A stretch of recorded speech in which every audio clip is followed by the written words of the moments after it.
I wanted to chat a little bit about flexibility, functional flexibility, as opposed to what we often think of as flexibility is this like Cirque du Soleil, crazy acro yoga kind of flexibility. And that's really cool and fun and awesome if you have that skill, that gift. I call it a gift because most of us don't have that extreme flexibility. But we do want functional flexibility. This means that we're able to do just like normal everyday activities, tying our shoes, reaching up for things, painting. Those kinds of things are functional. And sometimes during life, we lose some functional flexibility. If you have like an injury, sorry, I've got a back issue, so I'm always shifting. I can't sit in one position for a long time. That's my issue. So flexibility is very genetic. A lot of it is structural. So if you are just born with, your hips are a certain width, or your spine, I was told while getting an epidural by my anesthesiologist, you have really small spinal spaces. That is exactly what I wanted to hear at that time. But that explains a lot, like why I feel like my torso is too short compared to my arms and legs, and why pregnancy is so hard, because there's like seriously no space from the bottom of my rib cage and my hips. There is nowhere for a baby to go, but I did it 3 times and survived barely. But the point is, we have this structure that we have to work with, our skeletal structure, and we can't really change that a lot. So we have to be forgiving of ourselves if we can't do these amazing back bends and, hold our leg behind our head, whatever. Like, if you can't do it, you can't do it. No amount of stretching is going to get you there. So if you think that, if I just practice and stretch a ton, I will be able to perform these amazing feats, it's not going to happen. Now, we do have a range of motion, and you can be on, your weaker, tighter range, or you can be on your looser range. So my goal working with clients and working with you guys is to help you find that best range. First thing to take note of is what are you doing movement-wise, habitually, that might be making you tighter than normal. One thing, if you are a runner, a cyclist, you are very committed to a certain sport, and that is the only thing that you do, you are going to have some tightness, and that's going to create extreme inflexibility in certain areas. So step number 1 is cross-train. And that's really hard, because I know when you find your passion, that's what you love, that's what you want to do 24/7. A lot of my cyclist runners, they hate when I tell them to cross-train a little bit more, throw in some yoga, throw in some Pilates, throw in something that gets you out of the sagittal plane. Sagittal plane is right here. So that's running and cycling is only in that plane, and it creates a lot of hip tension. So my runners and cyclists tend to be the people who really, they can't even sit cross-legged because their hips are so tight. If you can't do like a basic ankle to knee, and this is tight, like I'm running right now, I'm increasing my running, and so I'm really tight myself. Your goal is to be able to get to here, ankle to knee. A lot of people can't get to this if they're really tight.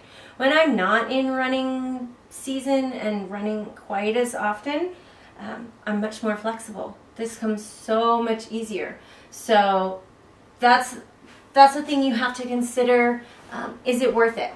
So if I'm training for like racing events, obviously I'm gonna have to be okay with being a little bit tighter and losing some flexibility in my hips. Quads get tighter while I'm training and running a lot more. Hamstrings get a lot tighter. So I have to weigh that.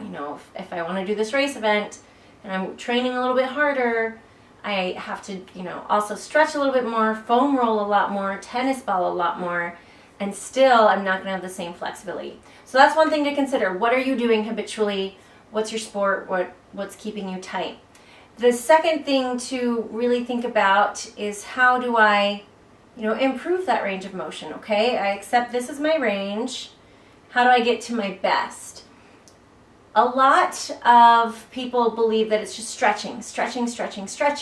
That's the answer to flexibility. And I have to kind of retrain clients and shift their thinking. It's not just about stretching. I mean, stretching is really valuable and important, but it's also about timing. When are you stretching, and what stretches are you doing? So you need to be aware of your own body, where you are tight. And I say it's good to kind of keep a journal of where you're tight, where are your injuries, what movements hurt. When you lack flexibility, there are movements that can cause you pain and discomfort. What are those movements? So you want to kind of track that and figure it out. And then, first off, if you have an injury, you need to avoid movement patterns that exacerbate the injury. So for me, like I've got L4, L5 issues that I work around, but I've had to really learn how to do that. So I learned, hey, I can't vacuuming, the reaching forward and pulling back. I have to max that half an hour, tops. I'm done, my back will just be out. Reaching across a countertop and wiping a countertop can be injurious to me. Bending down to pull things out of the dryer. So for me, it's a getting down and a reaching forward simultaneously that I just can't do. Surprisingly, I can do burpees most of the time. So I just have to listen to my body and take notes. So I had to figure out what hurts and avoid those or minimize how long I'm doing those movement patterns in a row. And then you need to figure out like which stretches hurt and which help. And a lot of people say, yoga, do yoga. And I love yoga, I teach yoga. But when I really seriously injured my back, yoga was the thing I had to lay off the longest because it works your deep intrinsic muscles so much. And every time I like really engage deep within, it just, I don't know, my back just totally went. And it's not a pleasant feeling. If you have back issues, you understand it's like electric zapping. I call it a zapping pain. It's really bad. And anyway, so yoga, be cautious with. There's a lot of poses that can't be done if you're seriously inflexible or working around an injury.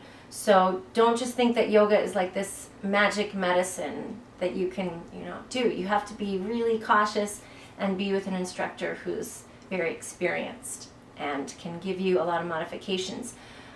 The biggest thing is to be warm. Get warm. Warm up your body. So first thing in the day, try to get your workout in early because then you'll feel better the rest of the day. I know that days that I take a rest, I tend to be a little bit tighter. So it's about warming up. Somebody once said, well, my doctor tells me to, before I even get out of bed, to do a deep knee hug. That kind of blows my mind because that to me, when my back is really bad, would be the most painful, injurious action that I could do.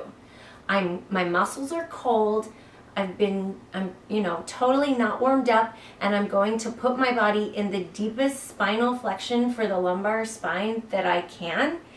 That makes absolutely no sense to me, but maybe for other people it works. For me, I would be out of the game for the day.